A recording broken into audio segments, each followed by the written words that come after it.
A continuación, Anaís Corma nos va a hablar de la prevalencia de infección por VIH no diagnosticada en HSH que acuden a locales de intercambio de sexo en Sevilla y de la vinculación a las consultas de PrEP y ITS. Muchas gracias. Adelante. Buenas tardes. No sé si se me va a ver por encima del ordenador, pero os lo imagináis. Me da miedo caerme, por eso no lo voy a coger. Muchas gracias al Comité Científico por permitirnos presentar este trabajo aquí. Yo creo igual aburre a gran parte de la audiencia, pero vamos a continuar. Como sabéis, para alcanzar la consecución de los objetivos de ONU-SIDA para el 2030, es necesario realizar un esfuerzo significativo en el diagnóstico de la infección oculta por el VIH.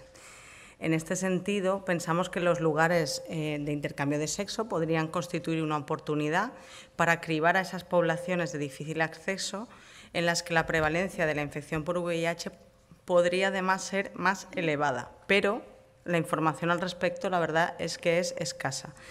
Entonces, el objetivo de nuestro estudio fue evaluar la prevalencia de la infección por el VIH en gays, bisexuales y otros hombres que tienen sexo con hombres que frecuentan una sauna de Sevilla y, además, evaluar la capacidad de vincular a la asistencia especializada a aquellas personas con un cribado negativo que no tuvieran un seguimiento reglado previo en las consultas de salud sexual. Para ello diseñamos un estudio transversal en el que se incluyeron hombres gays, bisexuales y otros hombres que tienen sexo con hombres que frecuentaban esta sauna y que, por supuesto, otorgaron su consentimiento verbal. Lo que hicimos fue establecer días de cribado entre enero y junio de este mismo año y los usuarios, evidentemente, fueron previamente informados.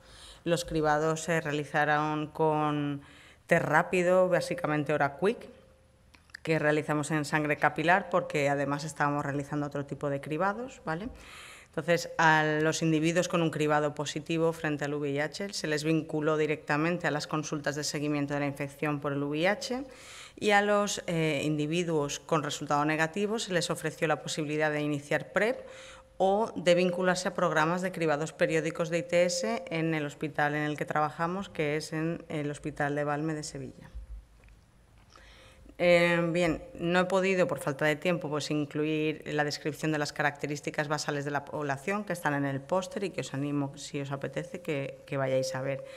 Pero deciros que casi el 20% de las personas que incluimos en el estudio ya vivían con VIH, casi un 30% eran personas que estaban en seguimiento de PrEP, y si os fijáis, más de la mitad de personas no tenían ningún tipo de vinculación ni de seguimiento en consultas de salud sexual. In situ diagnosticamos una infección por VIH no conocida, lo que supone una prevalencia del 0,5% si tenemos en cuenta, como veis, la primera barra de la izquierda, a los individuos sin seguimiento.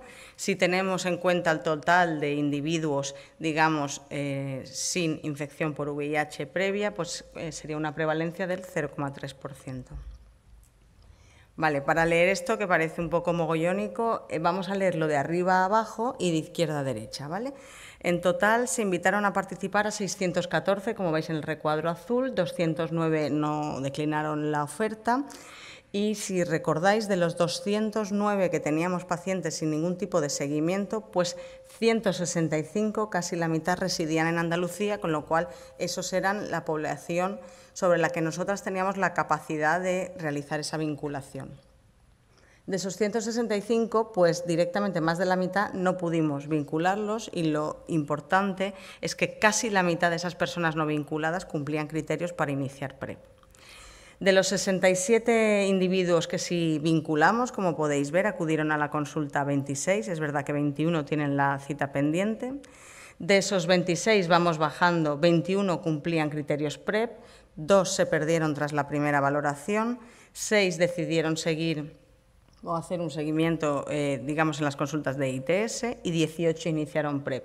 De esos 18 que iniciaron PrEP, 7 se perdieron tras el inicio y 11 mantuvieron el seguimiento. De forma que nos da la siguiente cascada de vinculación, digamos, a servicios que hemos llamado de salud sexual.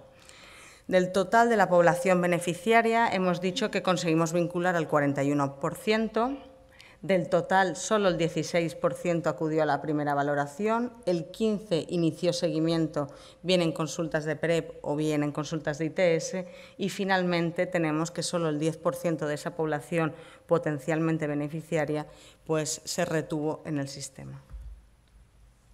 En conclusión, podemos decir que la prevalencia de infección por el VIH no diagnosticada en gays, bisexuales y otros hombres que tienen sexo con hombres que acuden a una sauna de Sevilla es baja. Y además, pese a que se ofrece un seguimiento flexible de ITS y la posibilidad de iniciar PrEP, existe una elevada proporción de personas que no se vinculan y que no conseguimos retener en el sistema sanitario. Por todo eso, pensamos que sería de gran utilidad evaluar cuáles son esas barreras de acceso y esas barreras que existen para retener a esas personas en los programas de salud sexual, para así poder desarrollar estrategias que permitan eliminarlas. Y nada más. Muchas gracias por vuestra atención.